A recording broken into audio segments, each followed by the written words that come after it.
Isambulo isahluko seshumi nanye.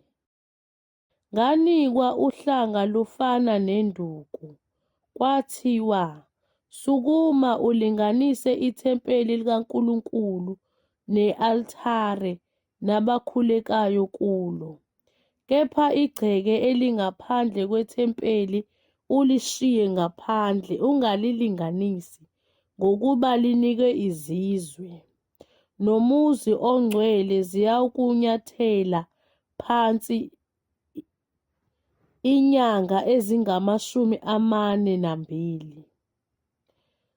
Ngiyakubanika ofakazi bami ababili ukuba baprofethe izinsuku eziyi-260 bembethe indwangu yamasaka. Labo abayiminqumo emibili nezinti zezibani ezimbili ezimi phambi kweNkosi yomhlaba.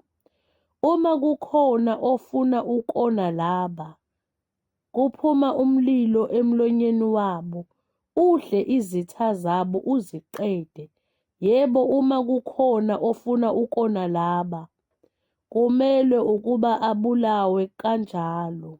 Banamandla laba okuvala izulu ukuba lingani ngezinsuku zokuprofetha kwabo, futhi banamandla phezu kwamanzi okuwaphendula igazi, nawokushaya umhlaba ngezinhlupheko zonke, noma kungaba kangaki ngokuthanda kwabo.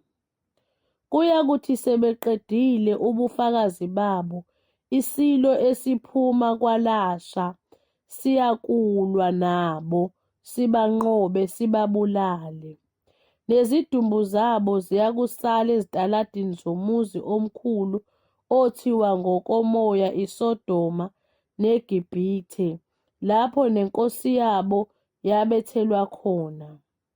Abanye kubantu nabemindeni nabezilimi nabezizwe bayakuzibona izidumbu zabo izinsuku ezintathu nengxenye bengavumi ukuba izidumbu zabo zifakwe ethuneni. Nabakhileyo emhlabeni bayakujabula ngabo, bethabe, bathumelana izipho ngokuba laba baprofethi ababili bebahluphile abakhileyo emhlabeni. Kwathi emva kwalezo zinsuku ezintathu nengxenye umoya wokuphila ovela kuNkulunkulu wangena kubo, base bema ngezinyawo zabo, nabababonayo behlelwa ngokwesaba okukhulu.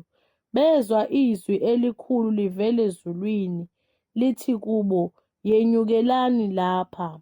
Base benyukela ezulwini ngefu, nezitha zabo zababona.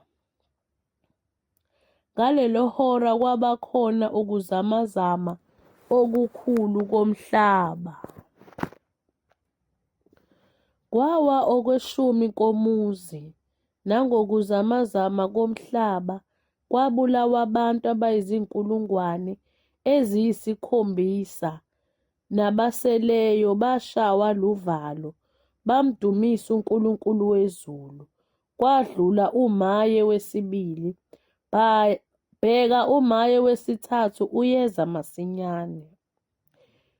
Ingelosi yesikhombisa yayisibetha, kwase kuba khona amazwi amakhulu ezulwini athi, "Umbuso wezwe usungoweNkosi yethu nokaKristu wayo.